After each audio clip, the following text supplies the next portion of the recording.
Hello and welcome to the Sports Ethos DFS Today podcast. I am your host, Mike Apascio, joined by none other than the one and only Haaris and Mike, here to break down this wonderful Thursday, January 13th slate for you guys. We have 5 games on the docket.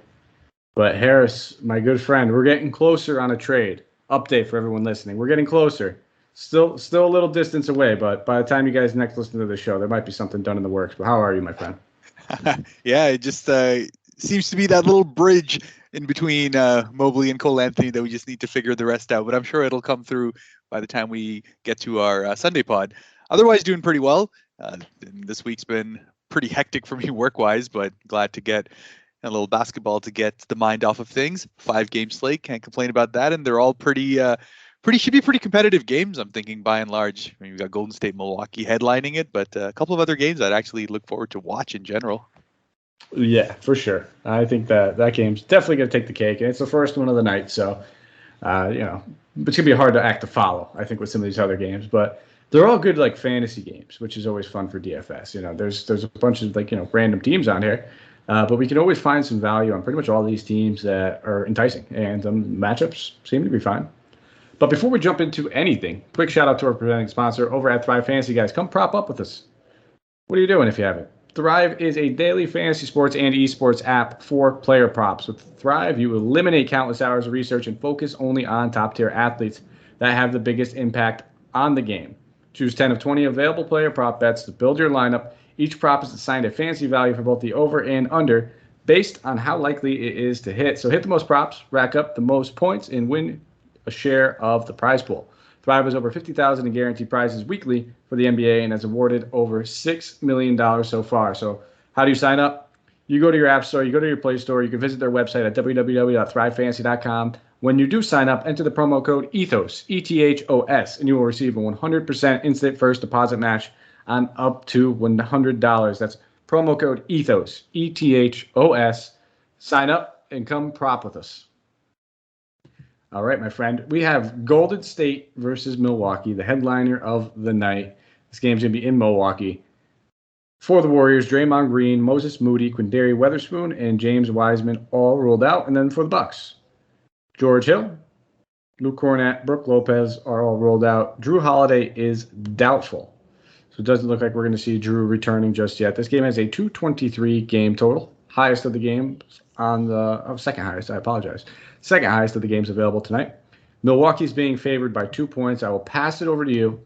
Talk about the Warriors. Is it time to, or can we pull the trigger on Clay yet, or are you still proceeding with caution? Yeah, I mean, some of the sheen of the matchup gets taken away with Draymond not being there. It just takes a little bit of the oomph out of it all. But Clay, he's clearly still being handled with kid gloves as far as his minutes are concerned. We've already been told that he's going to play on Thursday and rest on Friday. So perhaps they give him a little bit more of a leash on this game to try and get him out there for a little bit longer. But still, at this current price tag at $5,900, he's currently just sitting there to essentially shoot. It's like they're trying to get their shooting rhythm back in. He got 18 shots up in the first game, 13 in the other. But his ancillary stats are still going to take their time to get back into the groove. So at the moment, I mean, at the most, I think his ceiling is to be able to get to around that payoff 5x point, which honestly, I think there's other options around that 5,000 mark that I'm more interested in some of these other teams. So I'm probably going to avoid Clay. I do think Curry's in a great spot here to kind of really get back into the groove of things. He's kind of, even though he had a pretty good DFS game against Memphis, he just couldn't shoot anything. He was having a lot of trouble down the road, especially in the second half there. And I just think Memphis is a matchup that he just doesn't enjoy. So he's really going to be looking forward to getting himself back on track against the Milwaukee Bucks. I think at 11-2, he's probably my second favorite spend up today after I looked over everything. That's probably where I'm looking. And as we saw with Draymond Green going out, it was Otto Porter that picked up pretty much the majority of those minutes. Again, the usage becomes a concern with Clay there. I mean, if he's putting up 18 shots, you're obviously not going to be getting a lot of shots for guys like Jordan Poole, Otto Porter, Andrew Wiggins. So I just kind of have them off to the side. But of those ancillary guys, between Otto Porter and Kevon Looney are probably my two guys that I'm a little bit more interested in. I do believe Kevon Looney will get back closer to that mid-20s as far as his minutes is concerned, rather than the 18 that he got in the Memphis game. But again, he's more of a solid pick rather than something with a juicy upside. Yeah, when he's like in that like high 3K mark is when I really look at him at 47. I mean, we've seen a 40 DK point game from him earlier in the season, but I don't trust it, to be honest with the Looney. But I'm with you. I think this is a good spot for Curry. Not my favorite spend up either, but doesn't mean you can't play Steph Curry. We noticed in the past, obviously, there's no Drew Holiday, most likely. He's doubtful. So take their best perimeter defender that would be on Curry off the court. And the Bucks struggle against 3-point shooting. So if there ever was a good get right game, and I'm just going to go out there and I haven't checked. I'm just going to assume this is a nationally televised game. There's no reason why it wouldn't be. So maybe you can help me there, Harris. But I'm just going to imagine out of all the games on tonight's slate, this has to be the nationally televised game. But there's going to be two. Yeah. Well, I mean, it's definitely a TNT game. So there you go. There you go. It's your national game right there. It has to be. It wouldn't make any sense. I mean, somebody would get fired if it wasn't. But I'm kind of with you. I'm going to still proceed with caution with Klay Thompson. We know he's lightning in a bottle. He looks good. Wouldn't shock me if he goes out here and knocks down 5 3-pointers in 24 minutes or something like that. With that being said, though, we have a decent amount of guard options on this slate, and I don't think I need to force it in there. I'll probably just be with you on Otto Porter. I think some of these other guys make for tournament plays, like Wiggins at 63. That's a fair price tag for him, but he's not somebody I'm overly excited about, and I'll probably end up leaving it there. Also, could be a game where we see a decent amount of Andre Iguodala. They're going to have to do all different sorts of combinations to throw at Giannis in this one with no Draymond Green in there. And I think Juan Toscano Anderson pretty much burned everybody to the point where, I don't think we're playing Juan for quite some time after that one. On the Bucks side of things, Giannis is all the way up to 12-3. So it's an expensive price tag for him. Is he worth it? Sure. Is he my favorite stud? No, he is not. So I just don't think I'm going to end up falling on Giannis all that much. Chris Middleton's now getting to a pretty pricey price tag. That sounds terrible, but $8,700. He's been performing with the usage, with the minutes that he's absorbed with Drew Holiday out. And the best part about his game is that he's facilitating like crazy. $8,700. You pretty much need like a 43 to 45 point return to really, hit home. Warriors defense, even with Draymond out, is still rock solid. They've had one of the best defenses this year. Draymond obviously is a big key cog in that defense, and it's going to definitely impact things. Despite that, though, I think the biggest boom for Wiggins when he first came over to Golden State was that he was one of their best perimeter defenders as well. Like, this team's just solid all around. They got Gary Payton to throw at people too. I don't love attacking the high-priced guys, and this sounds terrible because this game's got the second highest total on the slate. There's going to be a ton of like, some people are going to go off in here, but I'm probably going to lean more towards some of these value plays. Like, I don't mind looking at Bobby Portis at 69, but Jordan Nwora 5K, as long as he's playing big minutes like he has been with Drew Holiday out, that should continue. There's no reason why it shouldn't. Don't mind looking at him. I think looking at a guy like Pat Connaughton at 38. He makes a little bit of sense in tournaments. You can't really trust him in cash, but he had his first game back since COVID, played 23 minutes. He shot 0 of 6. It's not going to happen every game, but this feels like it's one of those games where he can have a pretty nice bench night. So I'm mostly looking at just like Portis, Nwora, maybe a little Connaughton, but you tell me, are you spending up on Middleton or are you spending up on Giannis? So I'm not spending up on Giannis, but I do really like Middleton anytime he gets the opportunity to be a primary facilitator. And as we've seen in the last 2 games, even though he's shooting pretty well, I mean, don't get me wrong, 9 of 17, 10 of 19 is great in that sense. But more so than that, as you said, it's the facilitation. It's the fact that he's also getting a lot of rebounds as a result of it all as well. It's just a great spot where I think as long as he's below 9,000, I feel pretty confident that he should be able to get to that floor without much concern.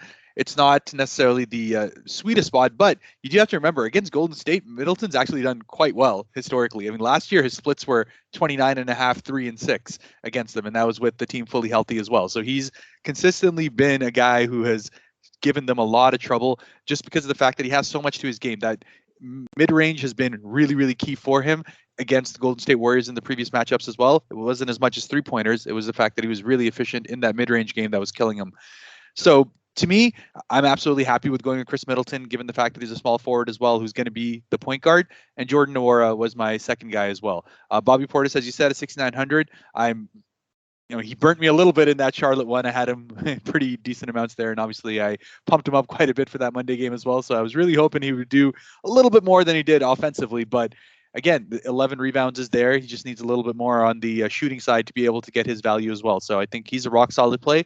But Chris Middleton is my actually, I guess at 8,700, he might actually end up being my favorite expensive tier guy that's not a full out stud. So take that for what it is. Hey, glad I won't fault you at all. I mean, I get it. I think it's more for me just kind of trying to anticipate that ownership and what he needs. He can easily pay that off. I don't think he's going to come out here and drop 60. I can see 50. No doubt about it. But even if he gets 50, 87, there could still be other routes for an optimal lineup out there. I don't know if he needs to be part of it, and depending on what his ownership is looking like, might change my mind a little bit. But as of right now, I just don't see myself going to him all too much. I think there's some other 8K guys, high sevens guys on this slate that I can see getting 40 to 50 as well. But I'll never fault you on Chris Middleton, especially with no Holiday in there. Next game, 8 p.m. Eastern Standard Time game, Minnesota traveling to Memphis, taking on the Grizzlies. For the injury report, Steven Adams is questionable. Dylan Brooks is ruled out.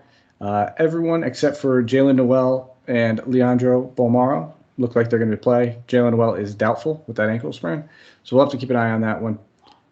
This game is coming in. This is, I believe, the highest of the night, 228.5. Memphis being favored by 4.5 points. I will pass it over to you for Minnesota. Yeah, and this matchup has been just a little bit weird in the sense of looking at people's splits, because the last one was just such a ridiculous blowout that you could go ahead and turn that aside.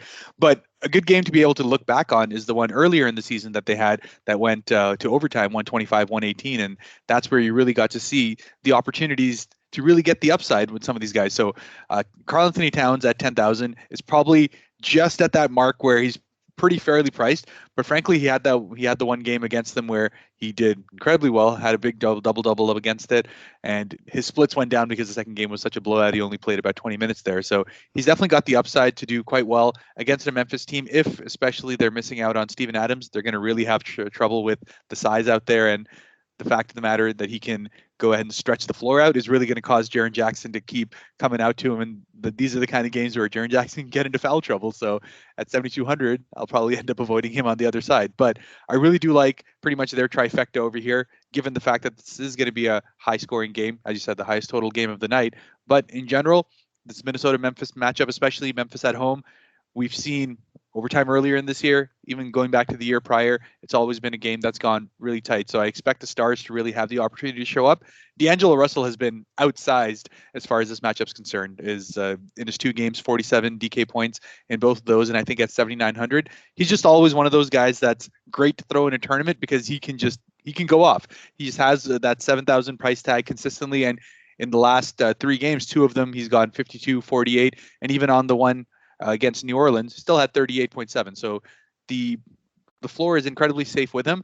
It's between him and Anthony Edwards, even though Anthony Edwards is probably the more safe guy to be able to go with. If I'm playing tournaments, I usually find myself leaning more towards Russell because he's got that ability to be a human torch, and probably end up going that way a little bit more as far as between both of them are concerned. But I think I'm going to find myself in a decent amount of exposure to this game, just given how my lineups are working out. I may not have a lot of Cat, even though I think he'll probably do pretty well, but I may find myself with a lot more Russell.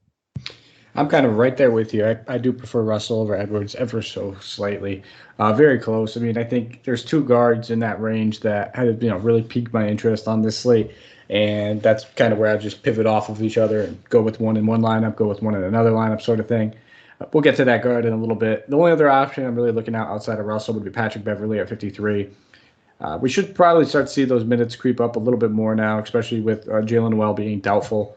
Him and Baisley are pretty much the only 2 guards that this team has any trust in off the bench at this point. So I imagine that they're both playing pretty significant minutes. We know that they like to play Beverley against top point guards just to be a pest. He's one of the guys that will try to keep up with John Morant. We'll have to wait and see on that. But, odd shooting splits, but he's averaging in 25.5 minutes, 27.5 DK points. Don't love that price tag, but he's one of the guys I always say if I land on him, I'm not upset. Not a guy I'm necessarily building around, but those are probably the only 2 guys I'll end up having real exposure in this game. On the Memphis side of the ball, definitely a lot of options that we could look at, especially with Steven Adams. If he does sit, I think we go back to the Brandon Clark 5,200, no doubt about that. I think D'Anthony Melton at 4,400 with Dylan Brooks out, coming off a terrible, terrible game. He also had 4 fouls in that one, only played 12 minutes against Golden State. DeAnthony Melton is the definition of a tournament play. Now, you could chase the Tyus Jones game. I probably will not. Just my preference. I'd rather just go with the risk, I guess, of DeAnthony Melton. And then if we see Zaire Williams start at 3,500, not the highest floor, not the highest ceiling, but anytime a guy's playing 30-plus minutes and he's only like less than 4K or 3,500, he's in play. But I'm really just looking at a lot of these ancillary guys. So for the most part, it'll probably be like Brandon Clark if Steven Adams sits, DeAnthony Melton in tournaments. Probably not going to be chasing Kyle Anderson. I know he had that big game against LA, but I really like him. Like if they start Jaren at the 5 and then put Anderson at the 4, that's a different story. I like Kyle Anderson when he's playing the 4. I don't like Kyle Anderson when he's playing the 3. And then John Morant at 92. I mean, the dude's just an absolute stud. He's always in play. Granted, I think D'Angelo Russell has been getting pretty much shouted out by the coaching staff all season long on his defense. But he's like a matchup-proof guy at this point at 9,200. It won't be much longer until he's drifting back up to that 10K range. So he is in play for me, but he is also not my favorite stud on the slate. I think there's a lot of, like I said, those 8K guard options that could outscore him, could be difference makers on the slate. It's just, where do your chips fall? How much do you play 2 studs? Do you play 1? So I'll pass it over to you. Maybe you can answer that question. Are you looking to squeeze Ja in there with one of these other studs, or are you just completely avoiding him? Yeah, and John, this, just because of the options that are available here, has just kind of been one of those where I don't think I'll have too much exposure to him, because honestly, at that price tag, I'd rather play Middleton at 8,700. I'll find him a lot more. And then, as I said, I think D'Angelo Russell has the same kind of upside, given the matchup and given the pace of play, that he could probably do the same kind of DK points that Ja is going to end up doing on this game. So by and large, I'm finding that I'm going to be avoiding most of them. I'm right there with you with the ancillary guys, though. Zaire Williams got the start last game, 30 minutes, got 12 shots up. Problem is, again, he's sitting in the corner for the vast majority of the game. So if his shot total isn't up there and he's not hitting them at a pretty decent clip, then he's going to have a Tony Snell-like game, and that's the only worry that you end up having with someone like that who's just very niche as far as his usage is concerned. I do like, I'll go back to the whole Jaren Jackson situation. This is a matchup where he's always had foul trouble. Like, I've said it before, I like watching Minnesota, so by extension, I end up watching a lot of Minnesota and Memphis games. Jaren Jackson struggles against Karl Anthony Towns to be able to defend him. He gets a lot of fouls out there in the open where he's trying to go and contest his jumpers. And even in the 2 games that he's played this year against them, even the blowout one, he got 4 fouls in 26 minutes. In the overtime game, he fouled out in about 31 minutes as well. But he did have a good game there too, and he's been on a tear for the last couple of games, so I wouldn't fault you for going ahead and playing him. I mean, 57, 52, 37 in his last 3 DK points, obviously showing that you can easily pay off his entire price tag. But I think I'm going to stick with the Brandon Clark / Zaire Williams if I have a little bit of a buffer to be able to get those guys in, and probably end up avoiding the big guys as far as Memphis is concerned. So far on the same page, pretty much, man, which is always a good thing. All right, we'll move on to the next game. Los Angeles Clippers traveling to New Orleans, taking on the Pelicans. For the injury report, for the Clippers, Paul George, Isaiah Hartenstein, Keon Johnson, Luke Kennard, Kawhi Leonard, Jason Preston, Justice Winslow, all rolled out. And then just Kira Lewis Jr., Zion. So they're pretty much fully healthy for what we can expect, in my opinion, for like the rest of the season. Poor Zion. I hope he does get back on the court, but I'm not really banking on it. 215.5 game total. 2.5 point spread being favored for New Orleans. Looking at this Clippers team, they're running out of wings. Who are you looking at? Amir Coffey getting a big price boost. Is he someone still in your player pool? Yeah, and honestly, him alongside Marcus Morris were the major guys that I had as far as the Clippers are concerned. Purely Amir Coffey, it's a situation where he's getting all the playing time that he can handle. They're low on wings, and more so than that, he's getting a lot of point guard capabilities, which I'm really liking. In that situation where Reggie Jackson is starting with him, he's actually finding himself holding the ball a lot more, and Reggie's just being the guy to be able to finish off the shots. So it's interesting. They kind of have swapped around the roles there, and Eric Bledsoe's then getting more opportunities to actually be a point guard off the bench. And we're seeing that with him getting 7 and 9 assists in his last 2 games as well. But in general, you're just not seeing that level of upside outside of Amir Coffey, who I do think still has a pretty decent ceiling because of the fact that he is becoming a primary facilitator for that first unit.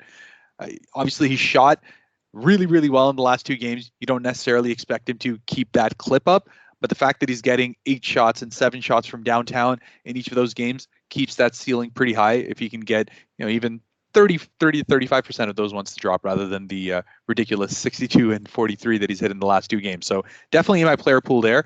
Marcus Morris just continues to be their primary option as far as offense is concerned. And he's coming off 2 bad games, which has depressed his price a little bit. But you have to remember, nothing's changed as far as his role is concerned. He'll get a shot going again. And really all that was missing from the last couple of games is the fact that his rebounds were down. I expect in general, especially with the New Orleans Pelicans game being a lower scoring game, it's going to be more rebounds available in general, just given the fact that neither of these teams are really all that offensively efficient.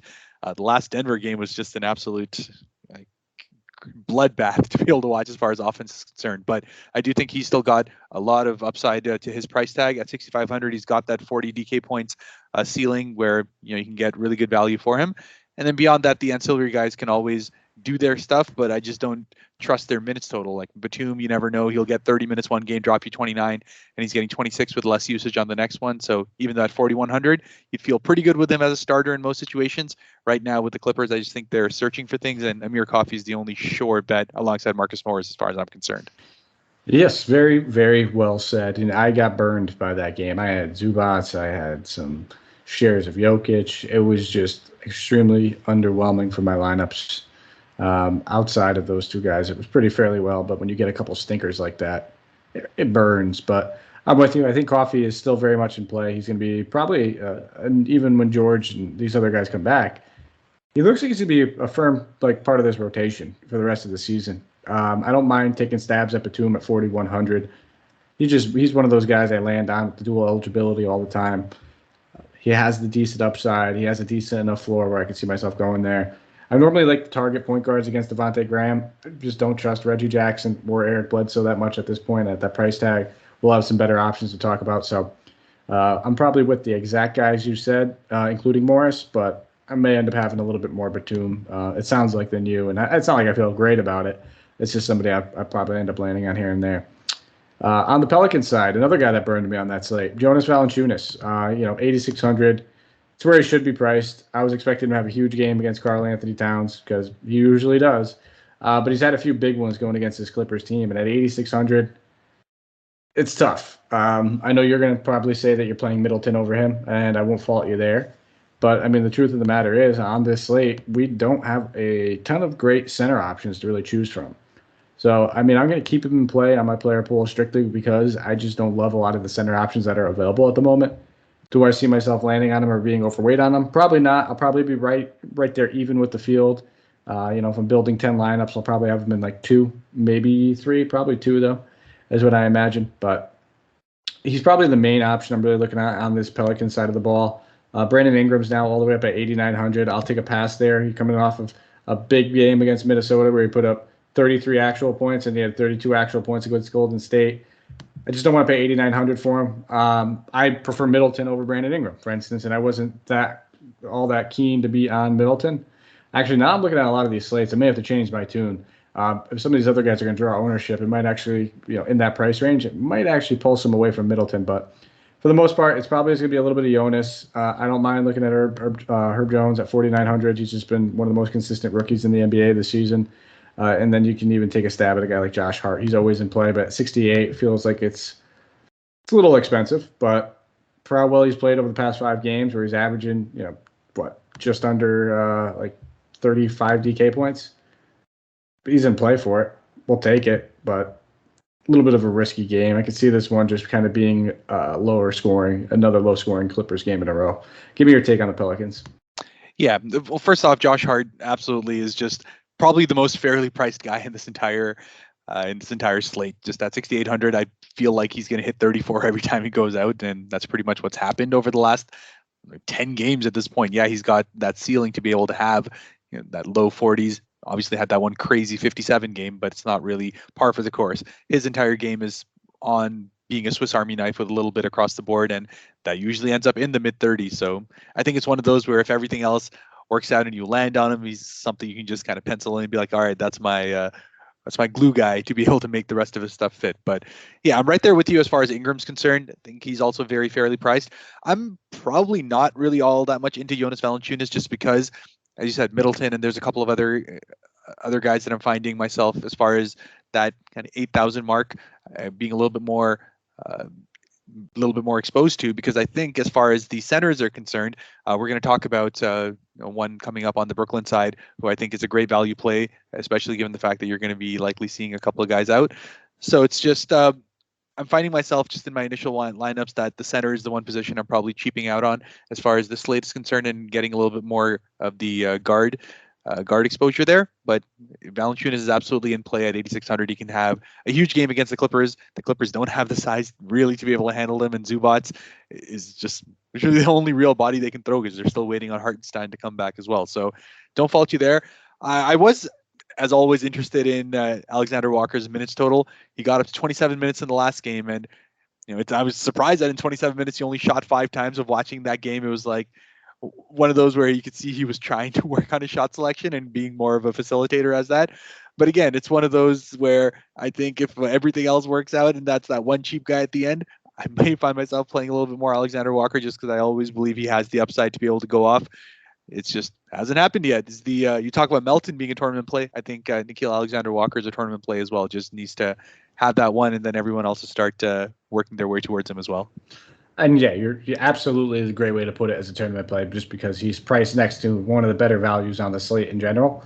So probably won't draw much, if any, ownership, just simply because we'll get to it. I mean, I can let the cat out of the bag. Probably one of the better value plays on the slate is going to be Dennis Smith Jr. with the recent news that came out, who's 4K. So only $100 more. I just don't imagine too much goes to Nickeil Alexander-Walker. But the dude's as volatile as they come, which means you're going to get a lot of bad games, but we know he has the capability of putting up some big ones. So I won't rule him out. Glad you brought up that minutes total because that's something I haven't even noticed. But we'll move on to the fourth game of the night. OKC traveling to Brooklyn, taking on the Nets. This is a home game, so as we know, Kyrie Irving will not be playing. It's also the second half of a back-to-back they are playing as we're recording this. So we'll have to keep an eye on some of these other Brooklyn Nets guys as far as, LaMarcus Aldridge. Is he quite ready to return? Could be. I think they ruled him out, it looks like, the next 2 games. Yeah. So, yeah, looks like we're probably not going to have him either. So, no Claxton.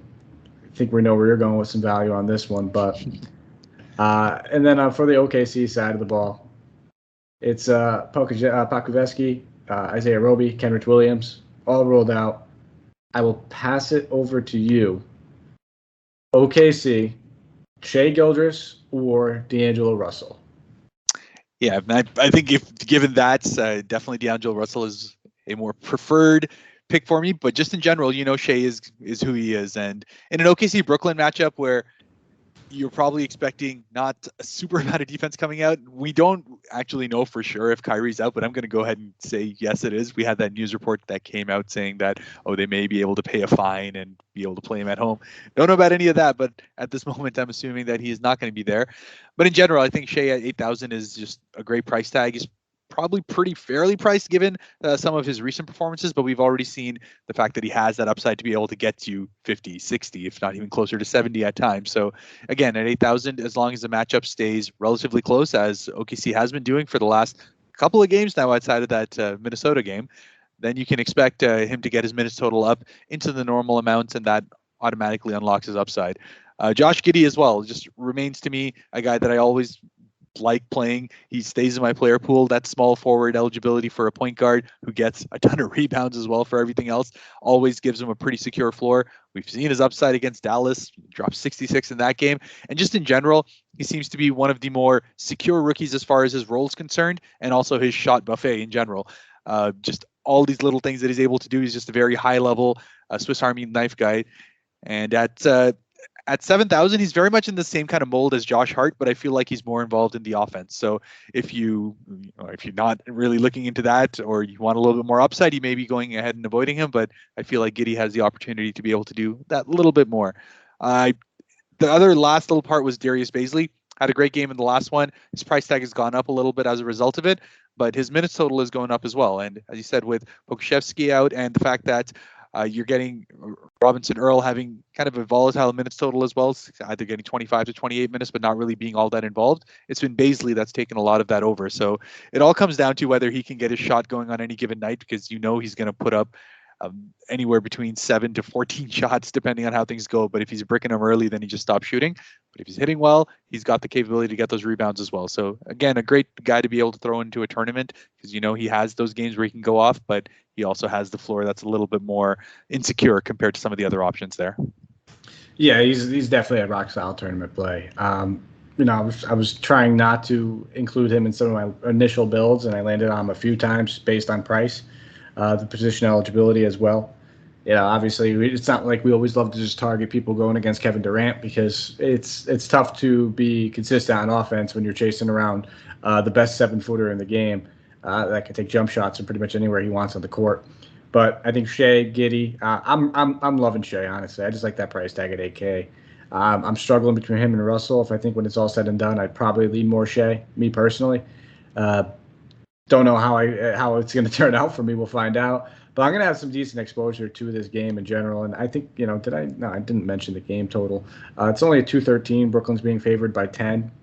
But we've seen it time and time again. You count OKC out, and they can stay competitive. And if they're ever competitive in a game, Shea's usually returning value on whatever his price tag is. It has a lot to do with him. Same thing with Giddy. So I have interest in both those guys. I don't mind looking at Baisley either. Those are probably the only 3 guys I have any interest in. On the Brooklyn side of the ball, I'll let you lead, because I know your value guys here. So I'll let you lead with Brooklyn, and I'll come in with my piece at the end. Yeah, and as far as Brooklyn's concerned, I think the biggest piece of news we're waiting on is the Kyrie one, because first and foremost, if he is officially out, which I do think is going to be the case, then all of a sudden James Harden, first and foremost, at 10-7 becomes one of my favorite guys to be able to go ahead and play. We've seen the fact that his price tag is fluctuating a little bit because of the fact that the usage is being split up on the games that Kyrie's not playing. But the games that Kyrie's not there, Harden's got the upside that just can't be beat. Those back-to-back 70-plus games were all in that same kind of situation. And he's been playing really well, even in the games that Kyrie's back. It's just you don't get that same number of volume. So if Kyrie's out at 10-7, he's probably going to be my favorite spend-up. I actually like him more than I like Kevin Durant in most situations, just because Harden as the point guard is getting a lot more of those opportunities to get a lot more ancillary stats, while Durant is more of the pure offensive option while still getting some of the rest. But again, going down to my favorite value play, Daron Sharp. There's 3,300, got a great opportunity in the last game, 24 minutes. Yeah, he shot 6 of 6, but more so than that, it was just his activity that allowed him to stay on the floor all the way up until the end of the game. With Nick Claxton out, with LaMarcus Aldridge missing those 2 games as well, they're really struggling to have a little bit of size on there. And even though they do like playing smaller lineups in which they'll have DeAndre Bembry going there, they'll have James Johnson, but just by and large, it's a situation where in this kind of a matchup, I do believe that he'll get more of an opportunity, and even more so if the game happens to go out of hand, that's going to keep him on the floor regardless, because they just give him the opportunity to be able to stay on there and really learn a little bit more of the game. So I really enjoy his opportunity to be able to do well. And the other side is Cam Thomas. He's been getting anywhere between 28 to 30 minutes in the last 3 games there. Again, shot buffet is what's most important for him. He's got 12 shots a game consistently throughout this entire time. And while the ancillary stats may not necessarily be there, he's getting enough offense going that the rest of the stuff just kind of works out as it is. And as a result, he's got 27, 20, 31 in the last couple of games. So very solid again as far as floor is concerned. His ceiling only rises with Kyrie potentially being out. So that's another spot that I'm potentially looking at to be able to round out the rest of my lineup.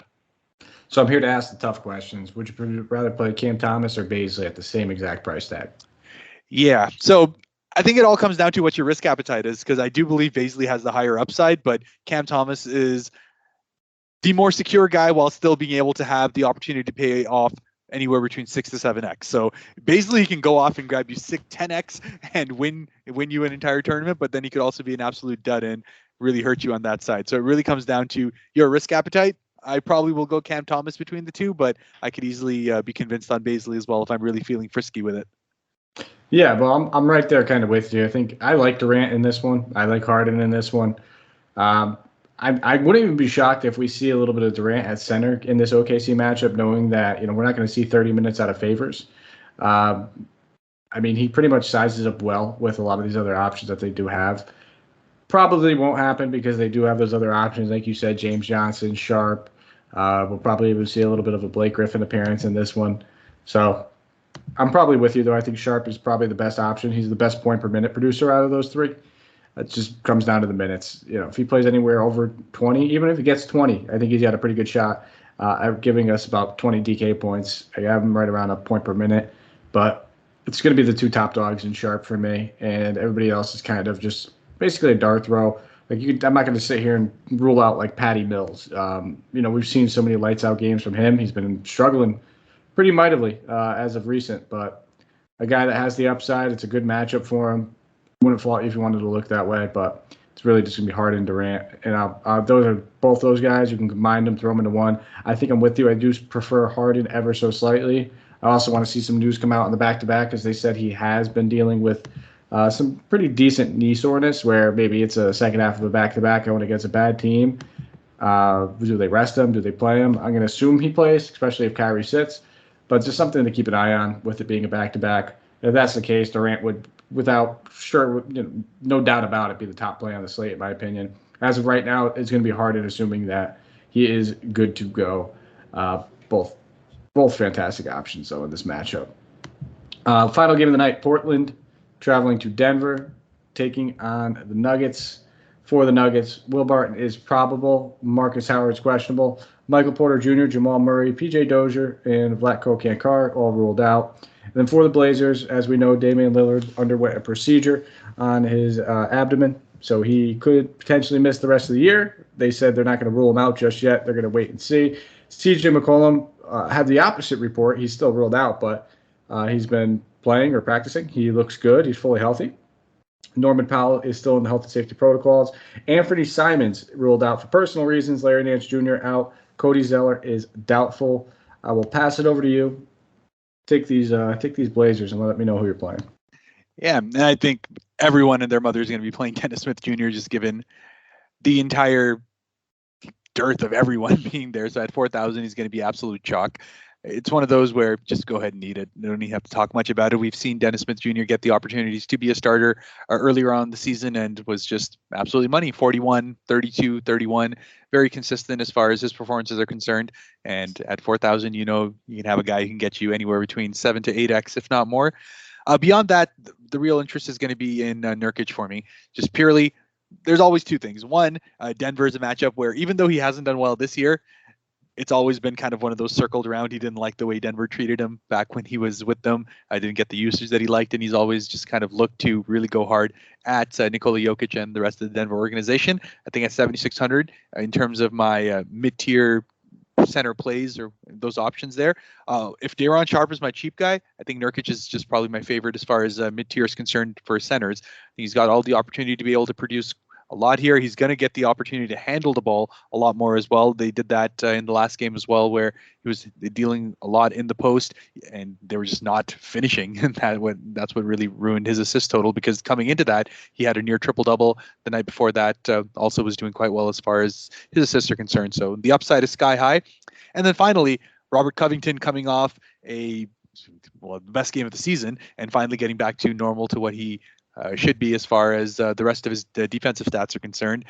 It's just been one of those where you don't necessarily want to chase the box score. 5,800 is probably slightly higher than I would usually like to pay, but given the fact, one, last game of the slate, that's center eligibility again. So if I'm not going with a Nurkic or a Valenciunis, as we spoke about earlier, Covington is fitting into quite a few of my lineups into that center spot, while I've got Daron Sharp sitting into my utility. So it's just his position eligibility makes it a great spot for me.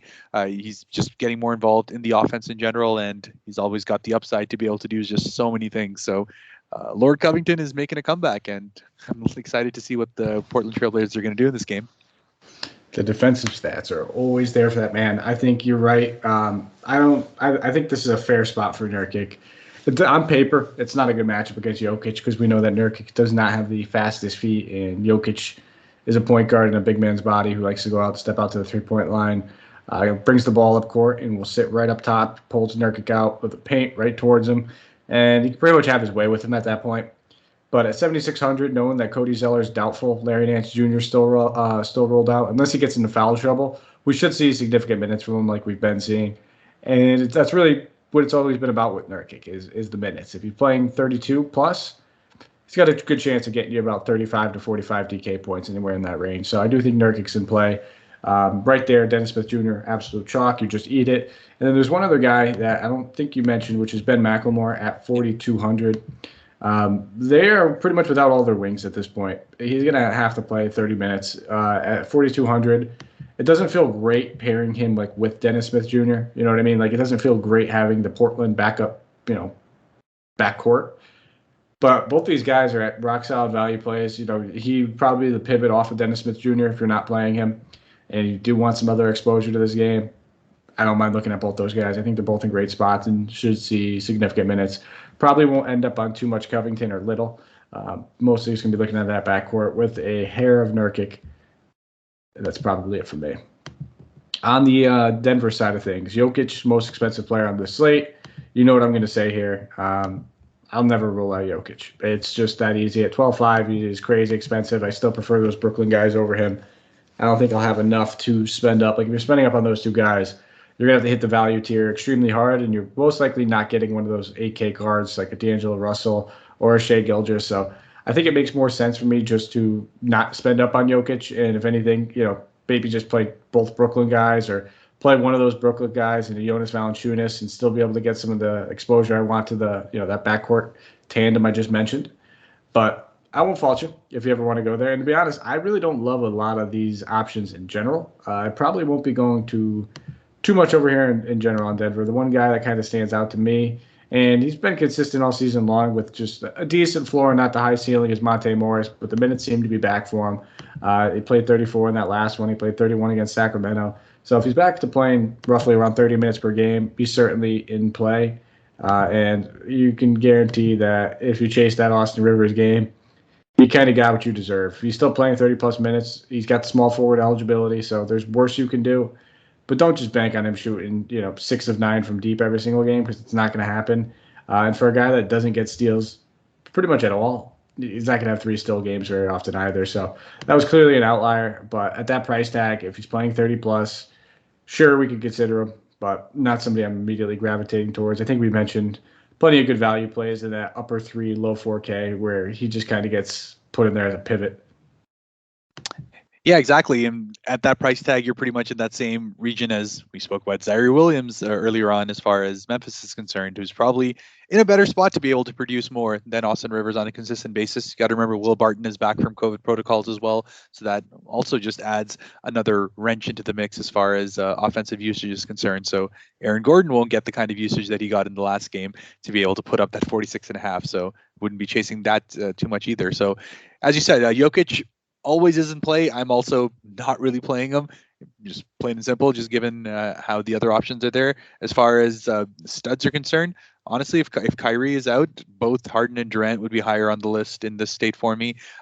We already spoke about Steph Curry earlier on. We spoke about Giannis as well. Just given all those matchups and all those potential situations versus a Portland and Denver game, which they said Portland is down a lot of players. Denver themselves is also down a good bunch of guys, and they just haven't been consistent as far as offense is concerned either. So I just, there's nothing ever wrong with picking Jokic. I just don't have him in this matchup. And the Austin Rivers, just go ahead and avoid that. If you're going to go there, look at Zaire Williams instead.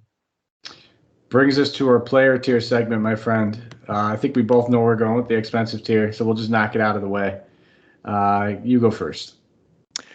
All right, well, James Harden, 10,700, plain and simple, with Kyrie most likely out. I just think we know exactly what James Harden can do. There's really not much to be able to go and talk about his points per minute, his 4 back-to-back 70-point games, and just in a matchup that is going to be end-to-end stuff. I mean, OKC's a young team. They're not great in any way, but they're fast and they are often pesky. So if they can keep it even halfway close and Harden can get somewhere into that low 30s as far as minutes are concerned, the ceiling is going to be absolutely sky high. And I feel this is a great spot for him to get his stats back in order, which have been a little bit iffy with Kyrie back as far as their usage is concerned.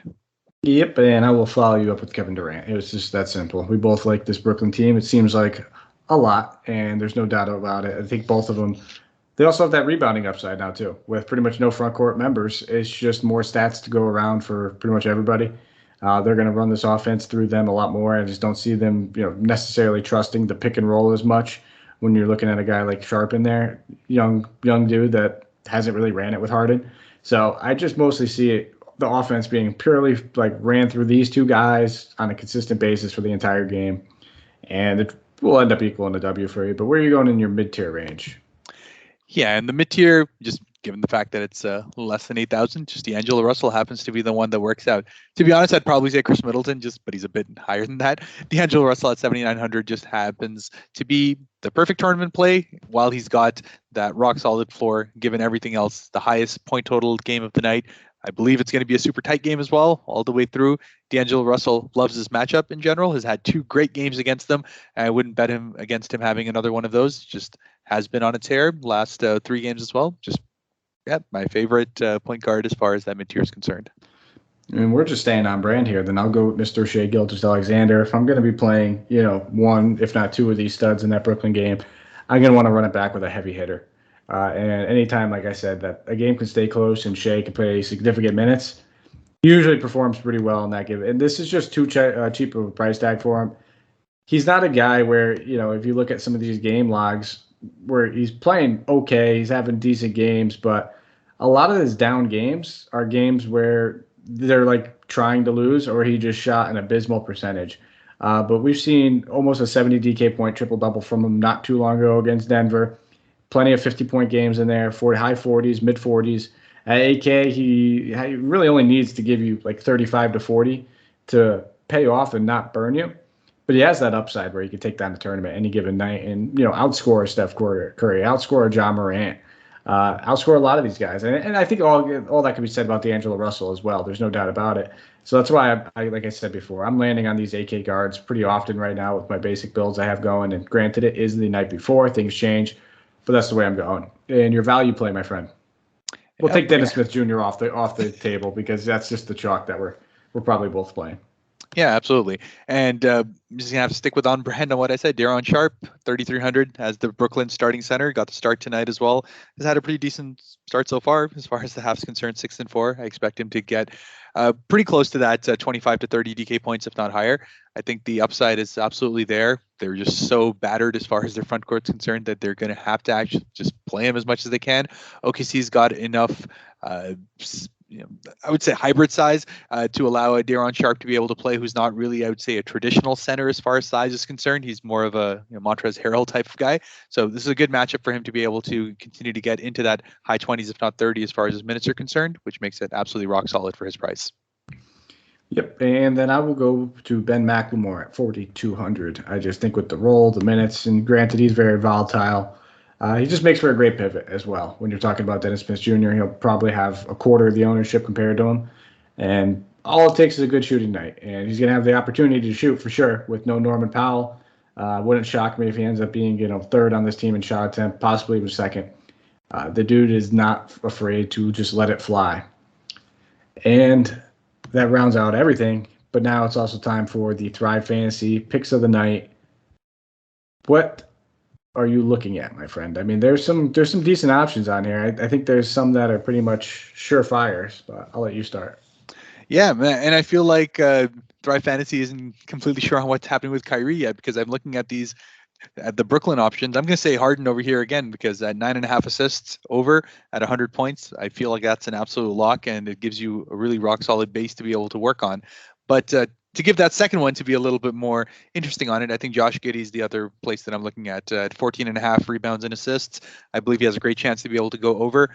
In general, he's just shown himself to be an excellent rebounder. He hasn't done worse than 7 rebounds in his last, 4 to 5 games at this point now. So just him being at his regular diming self, if OKC is to keep this game even somewhat close, they're going to need that. I feel pretty good with that pick as well. Snagged both of them. Those were the two that popped off the page immediately for me. And they're both great options. And they both give you a pretty solid base. I'll go with the other Brooklyn net. It's only 95 points, so you're not getting the craziest value on it. But 37.5 total points and rebounds for Kevin Durant. Absolutely think that he should hit that. I mean, the dude's been routinely putting up anywhere between 28 to 30 plus points over the past what feels like month. And like I said, I'm expecting a few more rebounds to fall his and Harden's way in this one. So I will go with Mr. Kevin Durant. And since you gave 2, I feel inclined that I have to give 2. I think Anthony Edwards over on 5.5 rebounds at 115. It's a little risky, but we've seen Anthony Edwards have more at the beginning of the year. Some really solid rebounding games. This is going to be a high-scoring game, high-paced game. More shots equal more rebounds, more opportunity. So I don't mind taking a stab at that one as well. Just a little inherent risk there. That brings us home. That is everything. That is the slate. That is the Thrive picks. Thank you guys always for listening. We always appreciate it. Follow us on Twitter at Mike Apotria, MikeApotria. Find Harris at HAK_Devil. That is HAK_DEVIL. Give us a thumbs up, 5-star rate and review. Subscribe wherever you listen. Stitcher, iHeartRadio, Podbean, YouTube, iTunes, you name it. We're all over the place. It's Apple now, right? They don't call themselves iTunes. I keep saying iTunes a lot. Yeah, Apple Podcasts and what it is now. Yeah, exactly. Yeah, well, that's a date myself right there. Yeah, no longer iTunes. If you're trying to find us on iTunes and you haven't been able to, I'm sorry. I do apologize. But we do greatly appreciate it, guys. Keep it up. See some of those reviews coming through. Always a pleasure doing this show with you, Harris. Do you have anything else you want to leave us on?